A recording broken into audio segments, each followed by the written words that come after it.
I don't know if I'm getting old and just kind of like, nostalgic, like, oh, nothing happens like the good old days. But, do you think something like Desolation Center is possible today? And what do you think about yes. that? Yeah.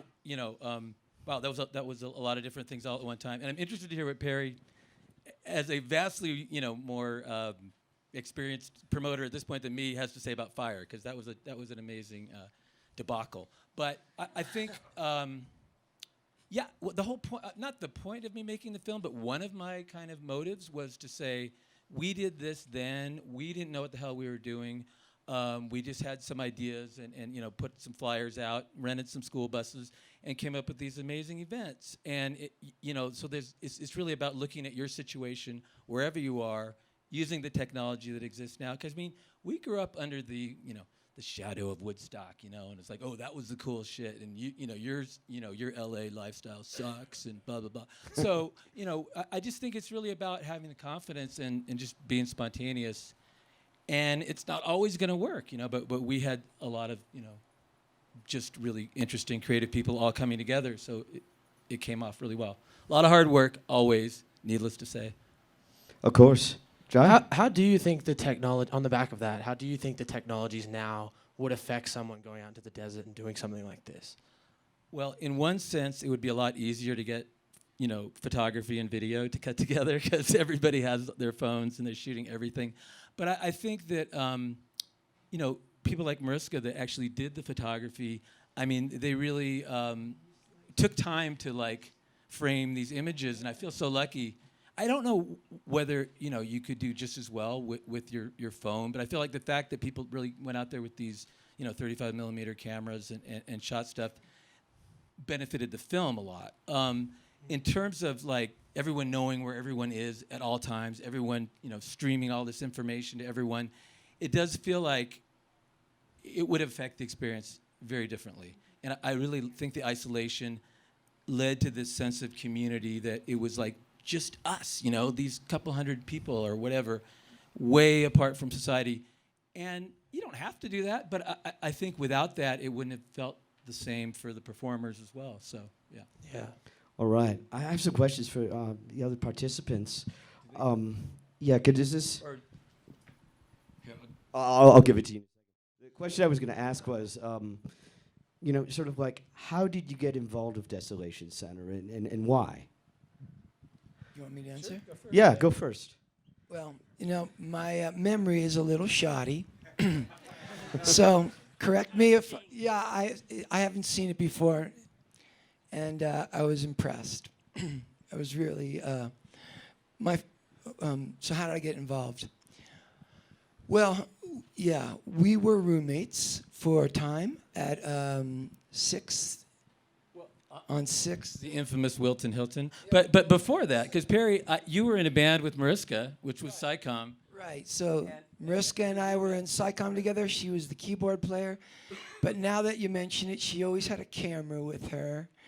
And I just got sucked into it. Now, Stuart's brother Ken,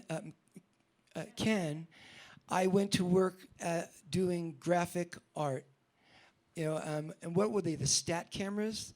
Yeah. So this was analog here, guys. It was a big camera. Back in the day. If anybody does, graphic design, I worked as a graphic designer for his big brother, Ken, who was my boss. And then what I would do in kind of our spare time is make posters and handbills for the Gila Monster Jamboree.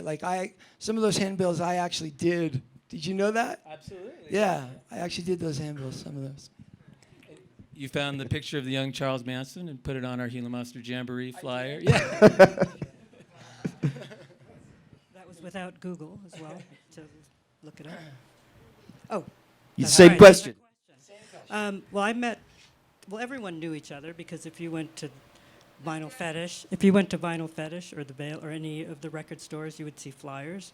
And Stuart and I met when I sold him a fanzine for 25 cents. Mariska was one of the early zine pioneers. She had something called Contagion, which she was selling it at the Anti-Club. But I think you didn't pay for it. Was it like a music scene, or Pretty much everything. for the young people in the audience? For the So young kids. No, that was the soundtrack to her zine. No, I it was a gonna lot say, of what became from the industrial- young people, tell them a little bit about the zine. What is a zine? Just in fanzines- case they're under 23 or whatever. Fanzines were, I guess that would be the epitome of DIY because you would make it at home, you'd paste it, you get glue. And then if you worked at a place with a Xerox machine, you could make them at night when no one's looking. And then you would sell them or give them away, and it would be a form of expression and art and collaging, and it was We fun. had a scene. There were like everybody, I'm sorry, but everybody in the film, I would go to my wife, I go, I know that guy. And I would tell a little story about me and him, so it was distracting, was it? Sorry. And, I just want to emphasize, like, going through the pictures of these shows, Perry shows up all the time. I mean, there's the great one that Mariska took, which you saw in the film. You were at Joy at Sea show. Yeah. You were, there's pictures of you at Gila Mas. yeah, The Mojave Aussig, the Neubauten one. Like, I was kind of like the younger one that I wanted to be cool. And I was really privileged to be cool with those guys because they were really, I don't see another place in time where the artists and the musicians were so, what's the word? I can't even put it to. Tight? Collaborative and tight. And there really was, like, you see the same people. I see the same people all the time. And they were all really serious artists that read and were very, well-versed in books. Like, I started to read J.G. Ballard and all these science fiction. Yeah, like, I had to become a good reader to hang out with them all. Because they You were did okay. intellectuals, and I was like, man. So you're kind of right. Like, I was a little pissed off, like, why would you say that about me? Like, well, he's my roommate, so he had to play, right? But it's kind of true. I just wanted to hang out with these guys. I felt really privileged.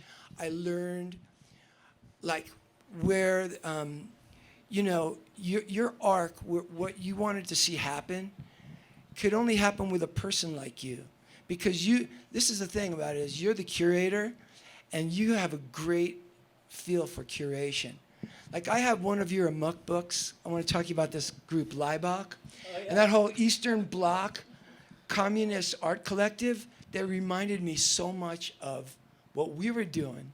And it was really cool to read that article. That's why I want to get all the Amok back.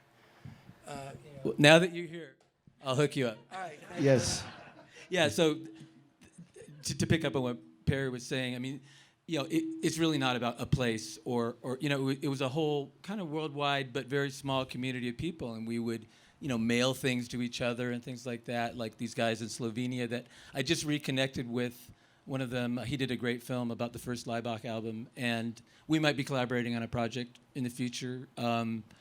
So yeah, I mean, I think that if you do, kind of like follow what your intuition is or whatever, passion. I hate that word, but yes, it's true. And lots of things are possible, and we've all taken things in different directions. And Sandra and I started working together before there was a Desolation Center project. So, she's certainly blossomed as a cinematographer in all this time as well. Okay. Sorry. Sandra also shot the Gregoraki movie. What's it called? Yeah. Oh, now Apocalypse. TV show. And all that stuff out in the desert with Alexander Haka and things like that was that was our first shoot. And Sandra and I and Mariska all went out there, and I think the results were really beautiful that she was able to do that. Was there anything, Perry, that you might have taken away from Desolation Center that you applied to your festival, Lollapalooza? I mean, as best I could. Like, you're dealing with a different size. So with a bigger size comes responsibility. But whatever I could get away with, the Jim Rose Traveling Circus was probably the closest I could get to it. And then I had things, interesting scientific laboratories doing hydrogen energy experiments and solar energy experiments. So, whatever I could do that could have, the average I was looking at that time was between 10,000 people, 20,000 people.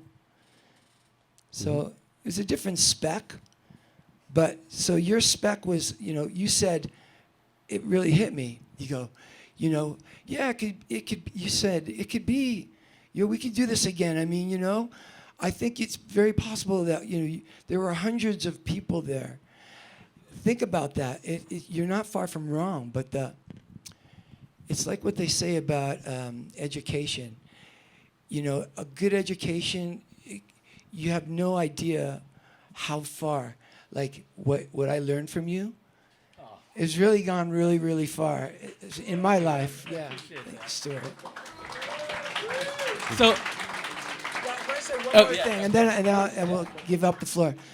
I often wished that there would have been a good documentation, a time capsule, if you will, of that time period. But I didn't expect there really was. I didn't almost, I just kind of let it go, But I'm really glad that you did it.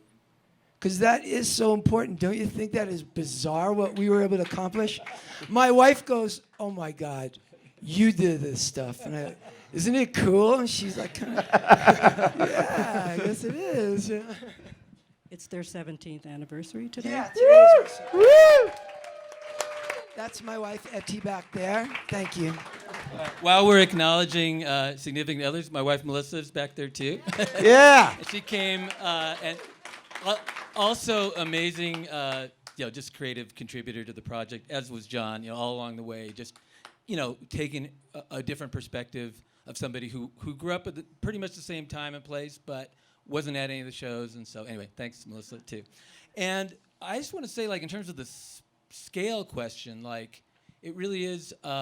I think sometimes bigger isn't necessarily better, and sometimes you got to do things with the resources that you have, and that what we just and Mike Watt addressed some of this.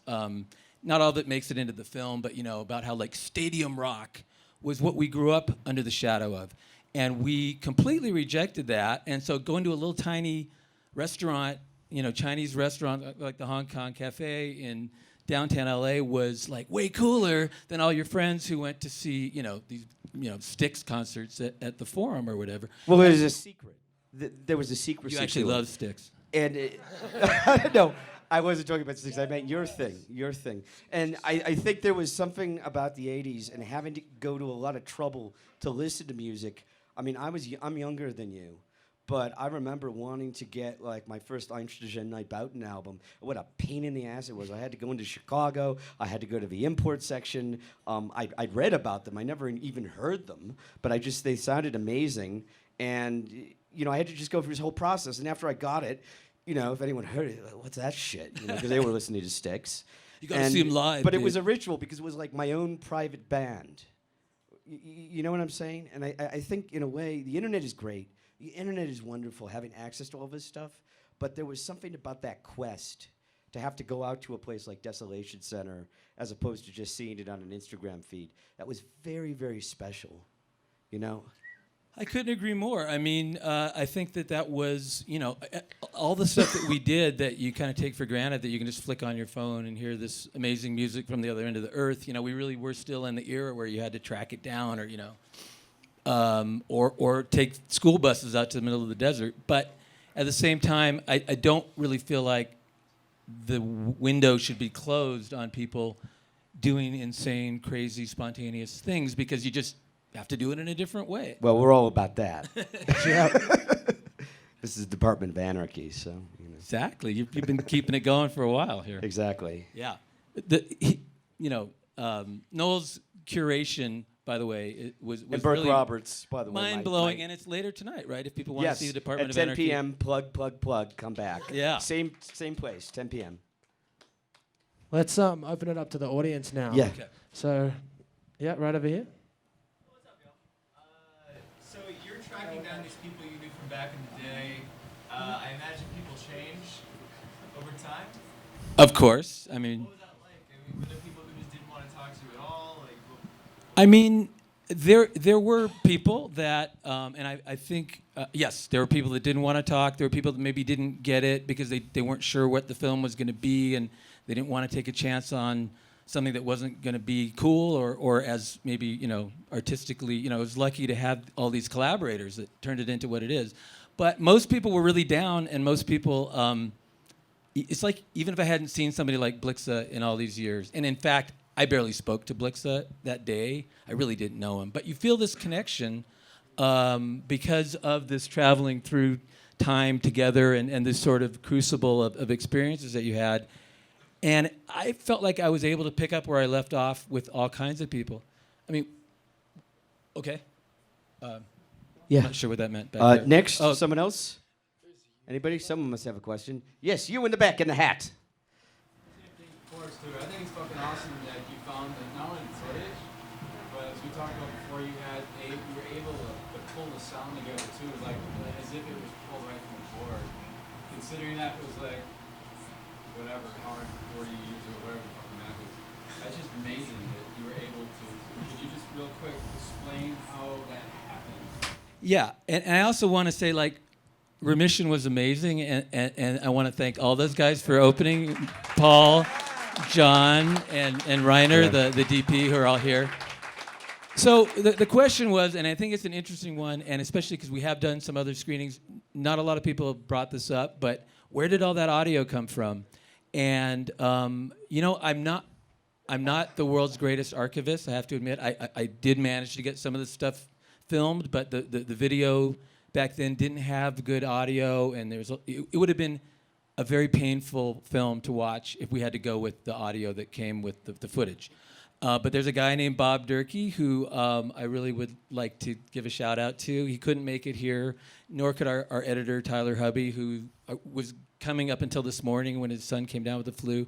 But Bob Durkee approached Mariska and I through this Facebook group that we had started. And he's like, oh, did you know I have like Walkman cassettes of like all of your shows? I was like, what? This can't be for real. Because I had only found this one Einstürzen Neubauten cassette, and it was almost unlistenable, and that was going to be my audio for that one. And anyway, so thanks to Bob, we got it all digitized. And then thanks to Wendy, our assistant editor, she got everything synced up with Pro Tools and Avid and all that. And it works. But it was really, it is kind of like a giant collage. I mean, there's so many different pieces that had to all come together and kind of flow. So yeah, the audio was definitely a significant part of it. Okay. Yes, you in the middle. Who are you?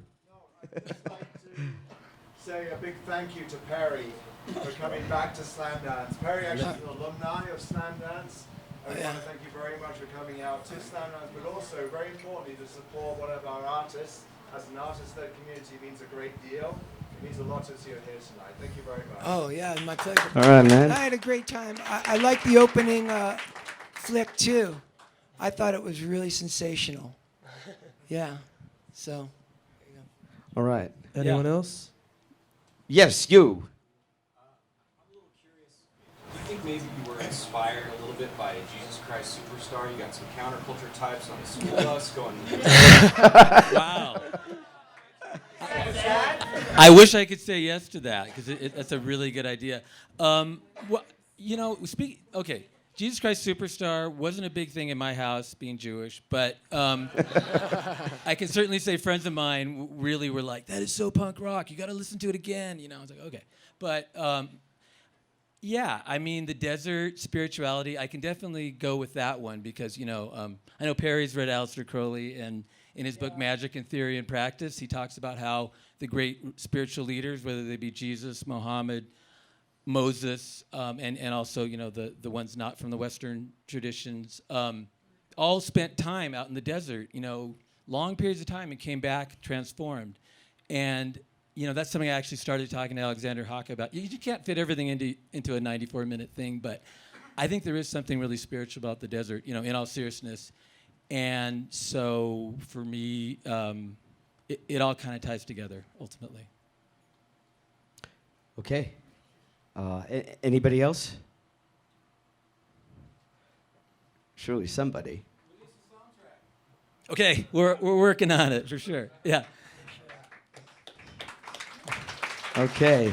Cool. Okay. So once again, thanks you guys for being here and being part of this. And Perry, I know it's such a trip that you're even here, and so I really appreciate that and all the work that you guys have done to make this thing happen. So thanks. It's been really a blast. All right. Joy? Thank you all. Thank you, Stuart. Thank you.